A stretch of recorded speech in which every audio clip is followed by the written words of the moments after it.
नमस्कार, मैं भावेश गजपाल लक्ष्य पीएससी एकेडमी के इस ऑनलाइन प्लेटफॉर्म में आपका पुनः स्वागत करता हूं। आज हम जो पर्यवेक्षक भर्ती निकला है महिलाओं के लिए, विशेष सुपरवाइजर के लिए, महिला सुपरवाइजर के लिए, ठीक है, तो उसकी योजनाओं की क्लासेस में आज से स्टार्ट करने वाला हूं। योजनाओं का ये डेमो क्लास होगा, एक 2-4 वीडियोस में इसमें डेमो के रूप में डालूंगा, साथ ही अधिनियम वगैरह के भी डेमो डालूंगा। यदि आप क्लासेस ज्वाइन करना चाहते हैं तो दिए गए नंबर पर मुझे व्हाट्सएप कर सकते हैं और क्लासेस की जानकारी ले सकते हैं, डिटेल्स ले सकते हैं। योजनाओं को पूरे में आंकड़ों के साथ, नवीन जो आर्थिक सर्वेक्षण के आंकड़े हैं, नवीन जो आंकड़े हैं उनके साथ बताते जाऊंगा, ठीक है।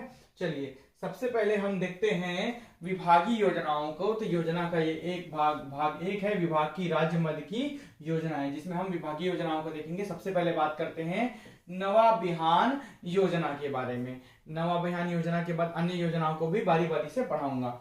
सबसे पहले बात करते हैं, देखते हैं घरेलू हिंसा से महिलाओं का संरक्षण अधिनियम 2005।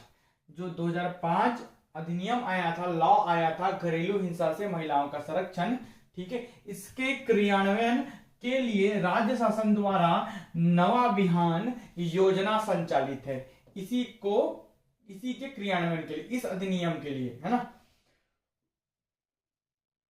इस अधिनियम में जो जो उद्देश्य उसकी पूर्ति के लिए नवाबिहान योजना राज्य सरकार के द्वारा चालू की गई है। अधिनियम के प्रावधानों के अनुसार प्रत्येक जिले में महिला संरक्षण अधिकारी की पदस्थापना की गई है। तो हर एक जिले में महिला संरक्षण अधिकारी, ठीक है, की पदस्थापना की गई है इस अधिनियम के तहत। इसमें सुविधा व सहायता क्या होगी महिला नवाबिहान योजना में, ठीक है। तो इस योजना के अंतर्गत पीड़ित महिला को आवश्यकता अनुसार विधिक सलाह मिलेगा, परामर्श, चिकित्सा सुविधा, ठीक है, साथ ही परिवहन और आश्रय सुविधा, मतलब रहने की सुविधा उपलब्ध कराने हेतु प्रावधान रखा गया है। किसमें? नवाबिहान योजना में, ठीक है। संपर्क क्या है इसमें भाई? तो जिला जो कार्यक्रम अधिकारी, जिला महिला एवं बाल विकास अधिकारी, परियोजना अधिकारी, संरक्षण अधिकारी, सखी के केंद्र प्रशासक, ये सभी क्या होंगे? संपर्क अधिकारी होंगे, ठीक है। सेवा प्रदाता के रूप में अधिसूचित कार्यरत संस्थाओं का जिलावार सूची अब दिखाया गया है। मतलब कौन कौन से जिले में कौन कौन सी संस्था है जो ये सेवा प्रदान करती है। तो जिले का नाम दिया गया है पहले नंबर पे धमतरी जिले का, जिसमें जननी सेवा संस्थान अर्जुनी धमतरी के संस्था जो है ना, वो सेवा प्रदान करती है, सुविधा प्रदान करती है, सहायता प्रदान करती है। कोंडागांव से विकास मित्र कोंडागांव संस्था के द्वारा सुविधा उपलब्ध कराई जाती है नवाबिहान से संबंधित। दुर्ग जिले से Kalyani social welfare research organisation Bhilai, ठीक है, दुर्ग जिले से। इसके अलावा यदि हम बात करें राजनांदगांव जिले से, तो सृजन सामाजिक संस्था राजनांदगांव और social organisation for community health Rajnandgaon, इन संस्थाओं के द्वारा सुविधा उपलब्ध कराई जाती है। कांकेर से बुलबुल शिक्षण एवं प्रशिक्षण संस्थान कांकेर। इसके अलावा सरगुजा जिले से फिजा एसोसिएशन सरगुजा और छत्तीसगढ़ प्रचार एवं विकास संस्थान कोरिया, ठीक है, ये सरगुजा जिले से संबंधित है। सरगुजा में और है स्नेह सर्वोदय सेवा संस्थान जो राजनांदगांव का है, ठीक है। इसके अलावा सुकमा में आर्शिल शिक्षण एवं प्रशिक्षण वेलफेयर सोसाइटी जगदलपुर। इसके अलावा कोरिया से संबंधित है उपकर सेवा समिति Baikunthpur, kite care society Korea, Chhattisgarh प्रचार एवं विकास संस्थान अंबिकापुर। ये सभी कोरिया जिले में सुविधाएं उपलब्ध कराती हैं, ठीक है। बात करते हैं इसके अलावा अन्य योजना के बारे में। तो जैसे कि वन स्टॉप सेंटर, जिसे हम सखी कहते हैं, सखी वन स्टॉप सेंटर के नाम से जाना जाता है, बहुत ही कल्याणकारी सुविधा थी, योजना थी ये। तो इसका उद्देश्य क्या है भाई? घर के भीतर अथवा किसी भी रूप में पीड़ित व संकटग्रस्त महिला को आवश्यकता अनुसार सुविधा या सहायता उपलब्ध कराना तत्काल रूप में, है ना, और साथ ही जरूरतमंद महिला को चिकित्सा, विधिक सहायता, मनोवैज्ञानिक सलाह, मानसिक चिकित्सा परामर्श सुविधा एक ही छत के नीचे उपलब्ध कराना। कहां? सखी वन स्टॉप सेंटर में, जिसे सखी नाम दिया गया है, ठीक है। तो वन स्टॉप सेंटर किनके लिए है? संकटग्रस्त पीड़ित में वे सभी महिलाएं जिन्हें सहायता की आवश्यकता है। मतलब 18 वर्ष से कम उम्र की बालिकाएं भी इसमें सम्मिलित है और 18 वर्ष से अधिक उम्र की महिलाएं तो हैं ही, ठीक है। तो जिन भी महिलाओं को इसमें आवश्यकता है उनको वन स्टॉप सेंटर, ठीक है, की सुविधा उपलब्ध रहेगी। सखी वन स्टॉप सेंटर में उपलब्ध सेवाएं क्या क्या होंगी? तो आपातकालीन सहायता एवं बचाव, ठीक है, कहीं पर कोई घटना हो रही है ना, महिलाओं के साथ दुर्व्यवहार हो रहा है, तो सखी वन स्टॉप सेंटर में उपलब्ध सेवाएं होंगी कि आपातकालीन सहायता एवं बचाव कार्य। चिकित्सकीय सहायता दिया जाएगा महिलाओं को पुलिस के प्रथम सूचना दर्ज कराने, घरेलू हिंसा अंतर्गत प्रकरण दर्ज कराने आदि में सहायता उपलब्ध कराना। इसके अलावा मनोवैज्ञानिक सलाह एवं सामाजिक परामर्श या सलाह दिया जा सकता है यहाँ पर, ठीक है। जो कई लोग क्या होते हैं, कोई भी घटना या दुर्घटना होती है तो उससे मानसिक रूप से क्या हो जाते हैं, ठीक है, मानसिक उनकी स्थिति बिगड़ जाती है, तो उससे संबंधित जो सुविधा है उनके मेंटल हेल्थ को देखते हुए ये सुविधा सखी वन स्टॉप सेंटर पे उपलब्ध कराई जाती है। प्रदेश में सखी वन स्टॉप सेंटर द्वारा किए गए कार्य। अब इस योजना की प्रगति देखते हैं। मतलब ये इकोनॉमिक सर्वे का आंकड़ा है, आर्थिक सर्वेक्षण के भी आंकड़े मैंने इसमें शामिल किए हैं, बार बार बता रहा हूं, ठीक है। तो प्रारंभ कब हुआ? कब? 16 जुलाई 2015। प्रदेश में भारत का पहला, मतलब हमारे छत्तीसगढ़ में पूरे भारत का पहला वन स्टॉप सेंटर रायपुर में खोला गया। कहां? रायपुर में। शेष सभी जिलों में 10 मार्च 2017 से वन स्टॉप सेंटर प्रारंभ किया गया। तो पहला तो प्रश्न आपका तिथि से बनता है, 16 जुलाई 2015 से चालू, पूरे भारत में छत्तीसगढ़ में रायपुर जिले में पहला खोला गया। उसके बाद 10 मार्च 2017 से छत्तीसगढ़ के सभी जिलों में लागू कर दिया गया। योजना प्रारंभ से 21 अक्टूबर 2020 तक इन केंद्रों में कुल 22,299 प्रकरण दर्ज किए गए हैं, जिनमें 20,427 प्रकरण, ठीक है, का निराकरण तथा 7,874 प्रकरणों में आश्रय प्रदान किया गया है। ये याद रखेंगे। ये योजना की प्रगति है 21 अक्टूबर 2020 तक की, ठीक है। ये इकोनॉमिक सर्वे का आंकड़ा है। इन आंकड़ों को थोड़ा सा पढ़ लीजिएगा, पढ़ना तो बहुत सारा पड़ेगा क्योंकि योजनाओं से बहुत सारे प्रश्न आने हैं। अब बात करते हैं मुख्यमंत्री सुपोषण मिशन, जो बाद में मुख्यमंत्री सुपोषण योजना बन गई, ठीक है। तो मुख्यमंत्री सुपोषण मिशन के बारे में पहले पढ़ लेते हैं, क्या था इसका पृष्ठभूमि। तो 10 नवंबर 2017 से मुख्यमंत्री के द्वारा इस मुख्यमंत्री सुपोषण मिशन का शुभारंभ किया गया था, ठीक है। उद्देश्य क्या था?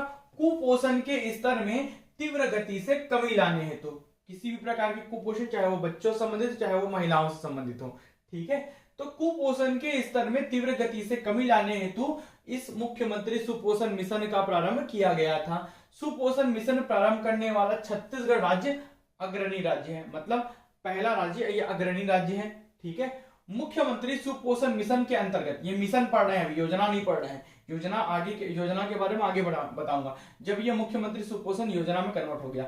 मुख्यमंत्री सुपोषण मिशन के अंतर्गत क्या क्या गतिविधियां हैं? तो प्रत्येक वर्ष वजन त्योहार का आयोजन कर बच्चों के वजन तथा गर्भवती व शिशुवती महिलाओं का डाटा दर्ज कर स्थायी रूप से ऑनलाइन अनुश्रवण करना, मतलब उस डेटा को पूरा स्टोर करके रखना कि किसके किनके भाई, बच्चों के भी, गर्भवती व शिशुवती महिलाओं के भी, ठीक है, ताकि एक आंकड़ा पता चल सके कि यहाँ पर कितने लोग कुपोषित हैं, ठीक है। वजन त्योहार का प्रारंभ किया गया था 2012 से। उद्देश्य क्या था? कुपोषण मुक्ति हेतु 0 से 5 वर्ष तक के बच्चों के लिए, है ना, ये उसका उद्देश्य था वजन त्योहार का। मतलब कम से कम 5 वर्ष तक के बच्चों के लिए कुपोषण मुक्ति हेतु वजन त्योहार। नोट क्या लिखा हुआ है? आंकड़ा लिखा हुआ है। 2019 के अनुसार कुपोषण की दर 23.37% पर आ गई है। ये आर्थिक सर्वेक्षण इकोनॉमिक सर्वे 2020-21 का आंकड़ा है, एकदम नवीन आंकड़ा, ठीक है। इसके पहले 19-20 में आपको 2017 का आंकड़ा देखने मिलेगा, जबकि 20-21 में 2019 के अनुसार कुपोषण की दर 23.37% पर आ गई है, ये याद रखेंगे। यही दिखाया गया है कि 2005-6 में राष्ट्रीय परिवार स्वास्थ्य सर्वे के अनुसार प्रदेश में 47.10% बच्चे कुपोषित थे और वजन त्योहार, है ना, के कारण वर्ष 2019 के अनुसार कुपोषण की दर 23.37% पर आ गई है, मतलब बहुत ही घट गई है ये प्रतिशत। वर्ष 2019-20 में कोविड के कारण यह आयोजन नहीं हुआ था, जबकि वर्ष 2020-21 में जनवरी माह में यह प्रस्तावित था। ठीक है, अब बात करते हैं नवाजतन योजना। इसी के अंतर्गत 2 अक्टूबर 2016 से नवाजतन योजना, इसके तहत ठीक है 46,581 बच्चों को सामान्य पोषण स्तर पर लाया गया। ये थोड़ा ओल्ड आंकड़ा, 1 साल पुराना, लेकिन ये आंकड़े आपको लगभग आंकड़ों तक पहुंचा देंगे। तो 46,581 बच्चों को सामान्य पोषण स्तर पर लाया गया। सभी नवीन आंकड़े हैं, है ना, जो पढ़ा रहा हूं इकोनॉमिक सर्वे के अनुसार। तो अब बात करते हैं इसी को मुख्यमंत्री सुपोषण योजना। इसके पहले मैं मिशन बारे में बताया था, अब ये हो गया योजना। तो देखते हैं, राज्य के बच्चों एवं महिलाओं को स्वस्थ तथा सुपोषित करने के लिए प्रदेश में गांधी जी के 150वीं जयंती के अवसर पर, इन सभी प्रश्नों को पूछता है कब लागू हुआ, तो गांधी जी के 150वीं जयंती के अवसर पर 2 अक्टूबर 2019 से मुख्यमंत्री सुपोषण अभियान प्रारंभ किया गया है। ठीक है, इस अभियान के सफलतापूर्वक क्रियान्वयन हेतु विभाग द्वारा इसे योजना का स्वरूप दिया गया। किसका स्वरूप दिया गया? योजना का स्वरूप दिया गया। अभियान का प्रमुख उद्देश्य था 6 वर्ष तक की आयु तक के बच्चे में कुपोषण एवं एनीमिया तथा 15 से 49 वर्ष आयु वर्ग की महिलाओं को एनीमिया से मुक्त करना। एनीमिया रक्त की कमी से होने वाला रोग है ना, तो कुपोषण एवं एनीमिया बच्चों के लिए और 15 से 49 वर्ष आयु की महिलाओं के लिए एनीमिया से मुक्त करना। इस बिंदु को एकदम याद रखेंगे, यही सब कूट में आपको प्रश्न के रूप में देगा। ठीक है, जो इंपॉर्टेंट बता दिया, जहां पर स्टार मार्क कर दिया मतलब वो इंपॉर्टेंट है। अभियान के अंतर्गत प्रदेश के लगभग 1.85 है ना लाख है, 1.85 लाख है, 1.85 लाख हितग्राहियों को गर्म भोजन एवं 3.53 लाख हितग्राहियों को अतिरिक्त पोषण आहार के रूप में अंडा, चिकी, लड्डू, मूंगफली, दलिया आदि प्रदान किया जा रहा है, जहां जहां पर जो सुविधा है। इसके अतिरिक्त एनीमिया बच्चे एवं महिलाओं के IFA अथवा सीरप कृमिनाशक दवा एवं व्यवहार तथा खान पान में सकारात्मक परिवर्तन के लिए परामर्श सेवाएं भी दी जा रही है। ठीक है, साथ ही वर्तमान में संचालित योजनाओं में कमी मतलब गैप की पहचान करने एवं संचालित योजनाओं में एवं कार्यक्रम के में अंतर विभागीय समन्वय स्थापित कर वांछित लक्ष्यों को प्राप्त करना इसका प्रमुख उद्देश्य है। मतलब जो जो योजनाएं जो महिलाओं और बच्चों तक नहीं पहुंच पा रही है उनको पहुंचाना, वो जो गैप हो जा रहा है उसको हटाना। ठीक है, यह मुख्यतः जन भागीदारी पर आधारित योजना, जन भागीदारी मतलब जनता की भागीदारी होनी चाहिए, उस पर आधारित योजना है, जिसका मुख्य उद्देश्य बच्चों एवं महिलाओं के कुपोषण एवं एनीमिया को दूर करना है। ये याद रखेंगे। तो मुख्यमंत्री सुपोषण योजना का मुख्य उद्देश्य कुपोषण और एनीमिया को दूर करना बच्चों एवं महिलाओं के। ठीक है, मुख्यमंत्री सुपोषण योजना के अंतर्गत जो ये सुविधाएं उपलब्ध कराती है वो कौन कराती है? जिला प्रशासन के द्वारा। ये एक और प्रश्न बन गया। जिला प्रशासन के द्वारा की गई व्यवस्था अनुसार हितग्राहियों को स्थानीय स्तर पर उपलब्ध पौष्टिक आहार जैसे अंडा, लड्डू, मूंगफली, दलिया, चिकी है ना आदि उपलब्ध कराया जा रहा है। जिला प्रशासन के द्वारा स्थानीय स्तर पर ही उपलब्ध कराया जाता है। ये याद रखेंगे। बात करते हैं अन्य योजनाओं की। तो महिला जागृति शिविर, इसका उद्देश्य क्या है? महिला जागृति शिविर का तो महिलाओं को उनके कानूनी अधिकारों, प्रावधानों के प्रति जागृत करना, विभिन्न सामाजिक कुप्रथाओं के विरुद्ध महिलाओं को जागृत करना व संगठित करना। ठीक है, तथा विभिन्न योजनाओं की जानकारी देकर उन्हें योजनाओं का लाभ उठाने के लिए प्रेरित करना। जैसे जो भी योजनाएं बनती है वो उन तक नहीं पहुंच पाती तो उनके लिए शिविर का आयोजन किया जाता है, महिला जागृति शिविर। तो इसका आयोजन के बारे में देख लेते हैं। विभाग द्वारा इस हेतु प्रदेश में ग्राम पंचायतों, जनपद एवं जिला स्तरों पर समय समय पर महिला जागृति शिविर का आयोजन किया जाता है। तो प्रश्न पूछ सकता है कि महिला जागृति शिविर का आयोजन किस स्तर पर होता है? राज्य स्तर पर है ना, या जनपद स्तर पर, या ग्राम पंचायत स्तर पर, या तीनों स्तर पर? तो ग्राम, जनपद, जिला तीनों स्तर पर हो सकता है ना। संपर्क देखते हैं इसमें। तो जिला कार्यक्रम अधिकारी, जिला महिला बाल विकास अधिकारी, परियोजना अधिकारी, पर्यवेक्षक, आंगनबाड़ी कार्यकर्ता, ये सभी संपर्क प्राधिकारी या अधिकारी हो सकते हैं। ठीक है, अब बात करते हैं स्वावलंबन योजना के बारे में। पात्रता क्या होगी स्वावलंबन योजना के लिए?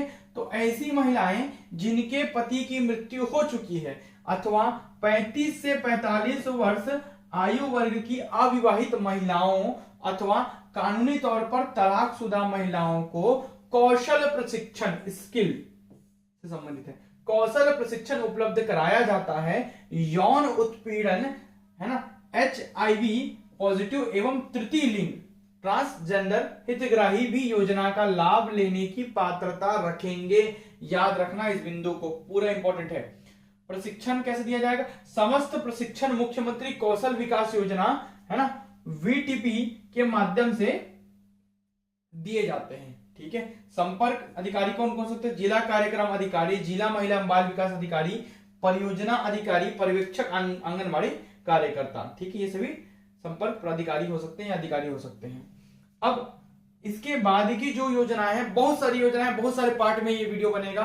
ठीक है, क्योंकि सिलेबस ही मुख्य रूप से इन्हीं का है, महिला और बाल विकास की योजनाओं का। तो इसमें हर एक बिंदु को जितना डीप हो सके, जो काम का चीज है, एक्स्ट्रा चीज नहीं, जो काम का चीज है जिसमें आंकड़े भी सम्मिलित रहेंगे, वो मैं बारी बारी से कराते रहूंगा। इसके बाद इसका दूसरा पार्ट भी आएगा। और यदि आप क्लास ज्वाइन करने के इच्छुक होंगे तो दिए गए जो नंबर है उस पर केवल व्हाट्सएप करें, केवल व्हाट्सएप करें, कृपया कॉल ना करें। साथ ही मेरे टेलीग्राम चैनल में लक्ष्यविद भावेश गजपाल सर्च करके वहां पर जुड़ जाइए। वहां पर मैं वीडियो के लिंक और PDF उपलब्ध कराते रहूंगा। धन्यवाद।